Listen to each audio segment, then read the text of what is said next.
गोद में समाये उत्तराखंड में मानसून के दस्तक देते ही बहुत सी परेशानियां भी खड़ी हो जाती हैं। प्राकृतिक सौंदर्यता के साथ साथ यहाँ प्राकृतिक आपदाएं भी काफ़ी हैं।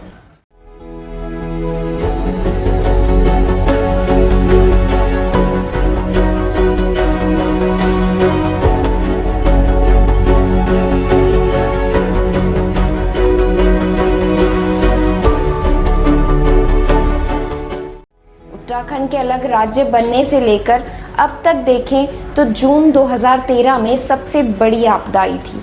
इसके अलावा फरवरी 2021 में ग्लेशियर टूटने से चमोली डिस्ट्रिक्ट में भी भयंकर बाढ़ की स्थिति उत्पन्न हुई थी। इस आपदा में धौली गंगा, ऋषि गंगा और अलकनंदा नदियों में पानी के तेज बहाव ने पर्वतीय क्षेत्रों में बड़े पैमाने पर तबाही मचाई थी। लगभग 200 लोग इस आपदा के कारण काल के मुंह में समा गए थे। इस दौरान चमोली डिस्ट्रिक्ट में चल रही 2 बिजली परियोजनाएं एनटीपीसी तपोवन विष्णुगढ़ जल विद्युत परियोजना और ऋषि गंगा जल विद्युत परियोजना बुरी तरह क्षतिग्रस्त हो गई थी। जब यह त्रासदी आई उस वक्त सैकड़ों मजदूर इन परियोजनाओं पर काम कर रहे थे और ज़्यादातर मजदूर इन साइट्स पर फंसने के कारण ही मरे थे।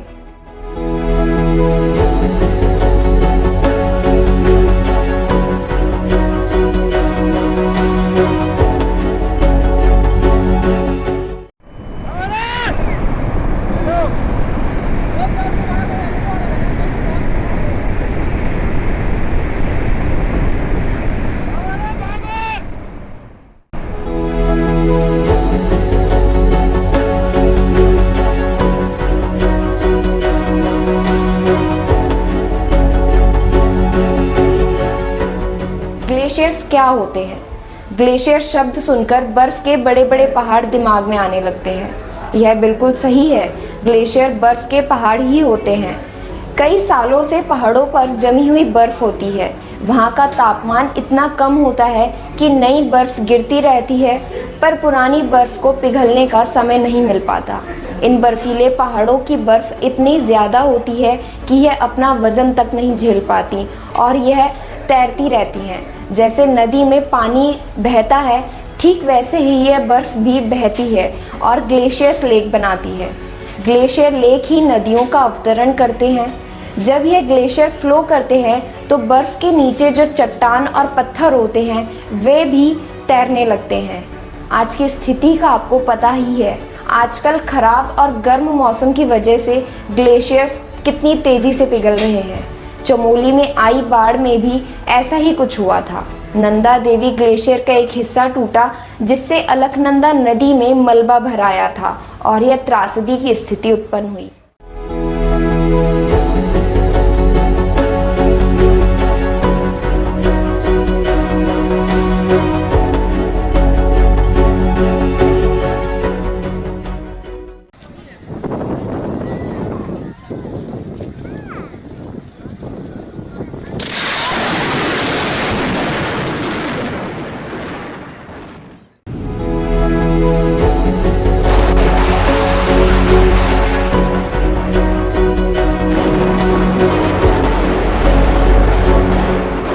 उत्तराखंड में आई सबसे बड़ी आपदा की बात करें तो 2013 में बर्फी केदारनाथ आपदा को शायद ही कोई भुला सकता है।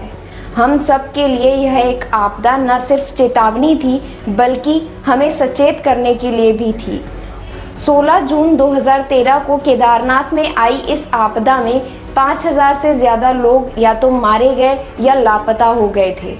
भारतीय सेना, अर्धसैनिक बलों और भारतीय वायुसेना ने बाढ़ प्रभावित क्षेत्रों में फंसे 1,10,000 से अधिक लोगों को बचाया और सुरक्षित जगहों पर निकाला था।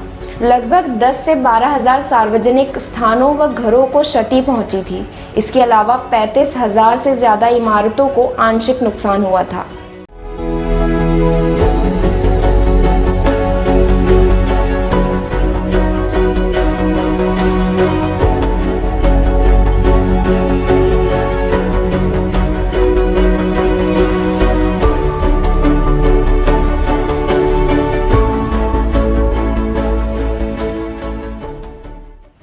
पिछले 10 वर्षों में राज्य में लगभग 13,000 छोटे व बड़े पुल क्षतिग्रस्त हुए हैं।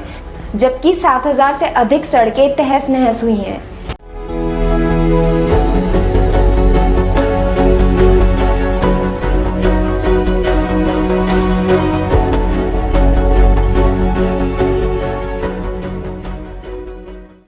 पिछले 30 सालों में आंका गया है कि 5 लाख हेक्टेयर से ज़्यादा वन भूमि को विभिन्न विकास और रक्षा परियोजनाओं में बदला गया है, जिससे योजनाओं के तहत उत्तराखंड के कई वन्य क्षेत्रों को क्षति पहुंची है, जिसमें चमोली जिले का स्थान दूसरा सबसे बड़ा वन्य क्षेत्र डायवर्जन में दर्ज किया गया है। विशेषज्ञों का कहना है कि उत्तराखंड जैसे राज्यों में बांधों और सड़कों के निर्माण के अलावा पर्वतीय क्षेत्रों में तीव्र विकास समस्याएं बढ़ रही हैं। यातायात के आंकड़ों को देखें तो प्रतिदिन सैकड़ों वाहनों का आवागमन तथा वाहनों की बढ़ती संख्या के कारण उत्पन्न कंपन से पर्वतीय हिमखंड खिसकने व अन्य प्राकृतिक समस्याएं उत्पन्न हो रही हैं।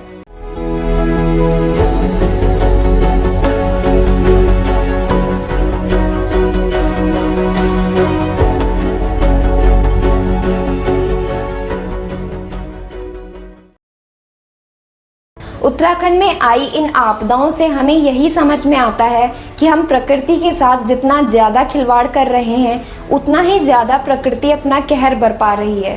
हमारा वातावरण इतना खराब हो चुका है कि आमतौर पर जून के आखिरी तक आने वाला मानसून कभी पहले आ रहा है तो कभी बाद में।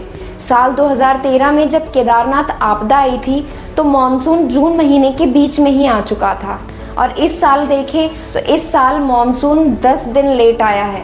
ऐसे में इस बार कोई बड़ी आपदा घटे यह स्थिति संभव हो सकती है। ऐसे में प्रशासन को चाहिए कि वह भविष्य में होने वाली आंशिक घटनाओं से बचाव के लिए ज़रूरी व्यवस्थाएं रखें।